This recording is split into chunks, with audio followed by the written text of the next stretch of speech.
Hello, welcome to or welcome back to my channel. If you're new here, thank you so much for stopping by, and as always, if you are a recurring viewer or a subscriber, thank you so much for your continued support of my channel. I really appreciate you all being here today. I actually have a tag to put out today on Tag Tuesday here on BookTube, something that I have not been able to do for quite a few months. So I'm very excited to have a tag to use and to be able to put one out right on Tuesday, right on schedule. I feel very good about getting out themed content on the proper day. So I have a tag that I was actually tagged in a little over a month ago, and I was tagged by Kim from the wonderful channel Middle of the Book March. So Kim, if you're watching this, thank you so much for tagging me, and I also apologize for the incredibly long delay in getting to this tag. This is the whale tag, which was created by Ryan over at the channel Book Time with Ryan, and I will leave a link to both Ryan's and Kim's channel in the description box down below. If you have not already checked out their channels, and if you're not already subscribed to both of them, please do so now. They have absolutely fantastic channels, and you will not be disappointed by checking them out and subscribing to them. So this is a really interesting tag. It is all questions around whale themes, which I think is really interesting. It is 8 questions long. So it's not too long, but they are really interesting questions. So I'm going to try to not rush through it, and I apologize. I just had a low battery notification on my phone, so if anything froze for a moment, that's why. Also, before I get started, I don't have a lot of the books that I've answered these questions with in physical form or even in ebook. Some of them were library loans that I ended up not purchasing to add to my collection.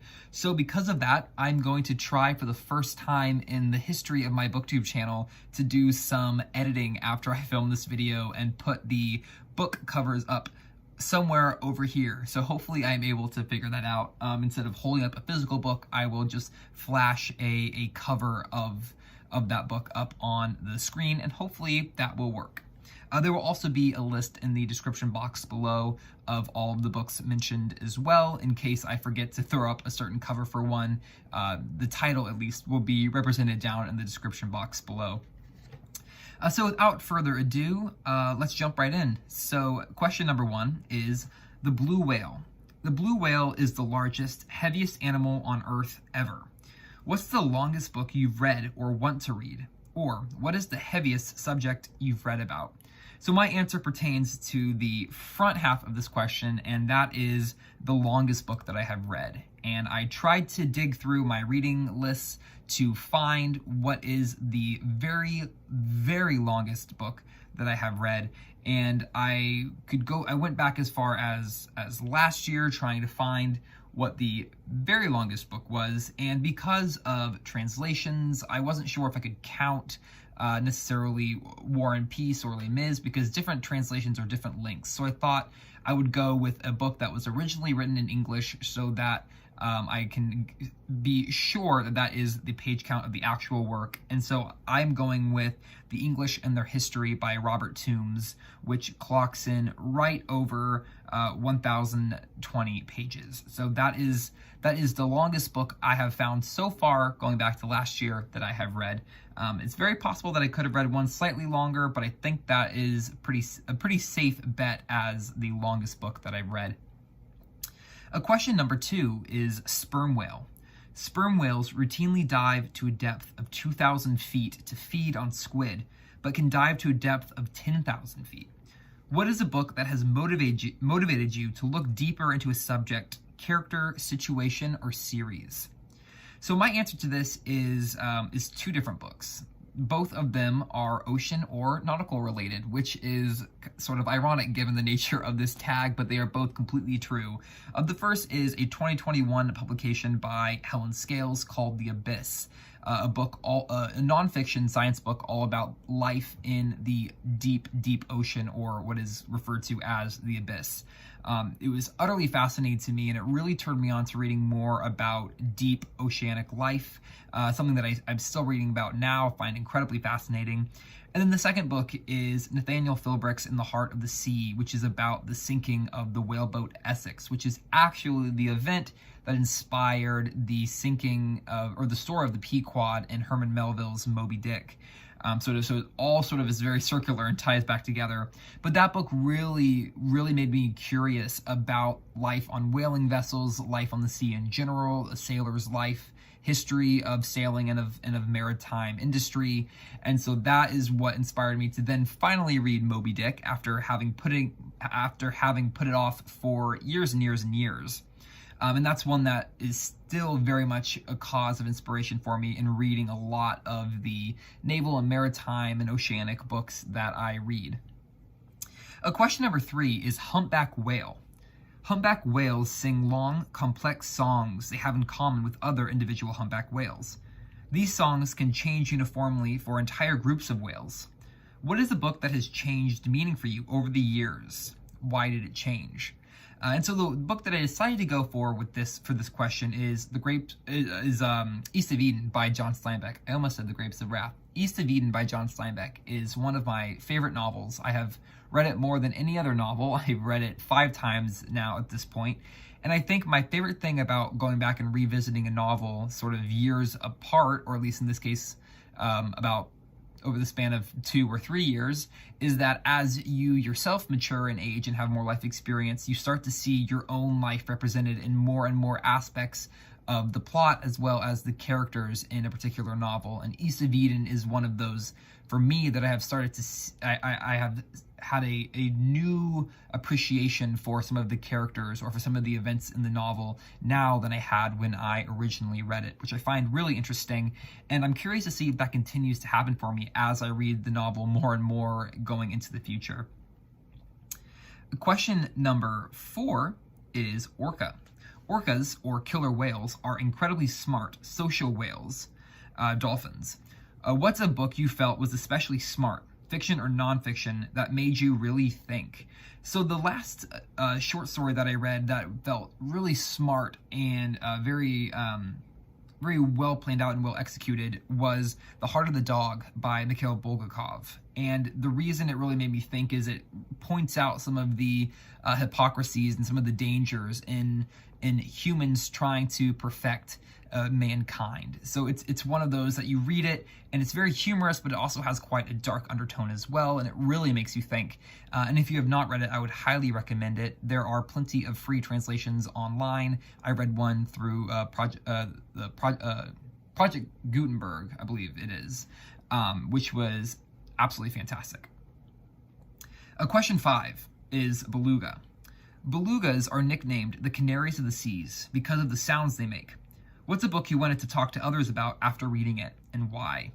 And my answer for this one is Spineless by Juli Berwald. I talked about this one briefly on my channel a while back, but it is a book about the science of jellyfish, and it completely enraptured me the entire time. It was so fascinating. I'd never read anything like it before, and it's something that you read it and it's so alien and it's so removed from anything that we experience in our own life. It's even anything different. It's completely different from any other living beings in the ocean experience. Is just the way that a jellyfish works, and the science behind them is completely fascinating. And so when I finished reading that book, for the next 2 or 3 days, anyone I talked to just had to suffer through a bunch of long-winded random jellyfish facts, and me just sort of spewing off about this book, but I couldn't help myself. It was just it was one of those books that you read it and it's completely fascinating the entire time you're reading it, and it really sticks with you, and it's just such a fun read as well. Question number 6 is narwhal. Male narwhals, known as the unicorns of the seas, have 2 teeth, including one long spiraling tooth that can grow nearly 9 feet long. What's a book you heard great things about before reading, only to discover it was less magical after reading it?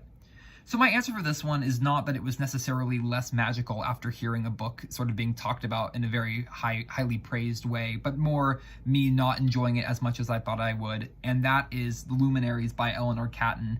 And I've actually talked about this one a little bit on my channel before, but it's one of those that I really wanted to love, and I started reading it, and I got halfway through and I still wasn't enjoying it, and I pushed through the rest of the way, and I did read the entire book.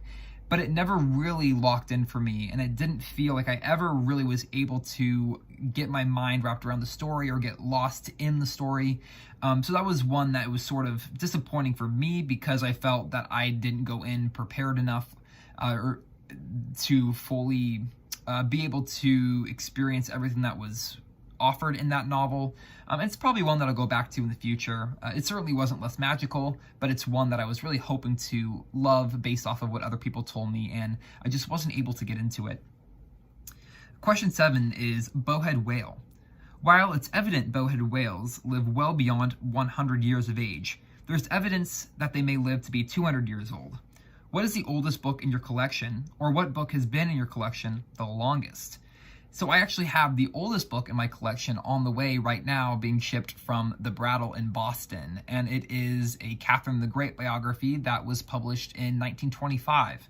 And I'm pretty sure that outdates all of the books in my library by at least 20 or 30 years, which is really exciting. So I will show that one in my Brattle Bookshop haul, hopefully next week, whenever those 2 boxes arrive. And question 8, the final question, is Atlantic gray whale. Atlantic gray whales were sadly wiped out by humans. Today, only Pacific gray whales remain. Save the whales.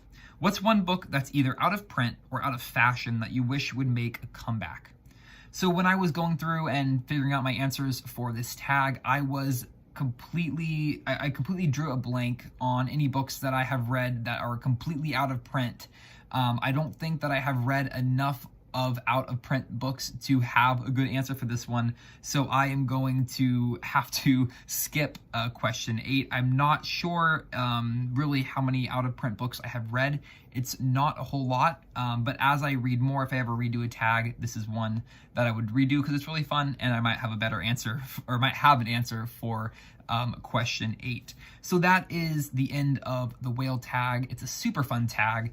It is about a year old, and so in my searching on BookTube, I found that most of the channels that I was going to tag have already done this tag. So I'm going to not tag anyone. However, if you're watching this and you have not done this tag and it sounds interesting to you, please consider yourself tagged by me. I would absolutely love to watch your video and hear your answers to these fantastic questions. And Ryan, if you're watching this, thanks again for coming up with this tag. It is brilliant. I love the questions. They were super fun to answer. Thank you everyone for watching. Feel free to leave a comment down below if you would like, and I will see you in the next video. Bye for now, and happy reading.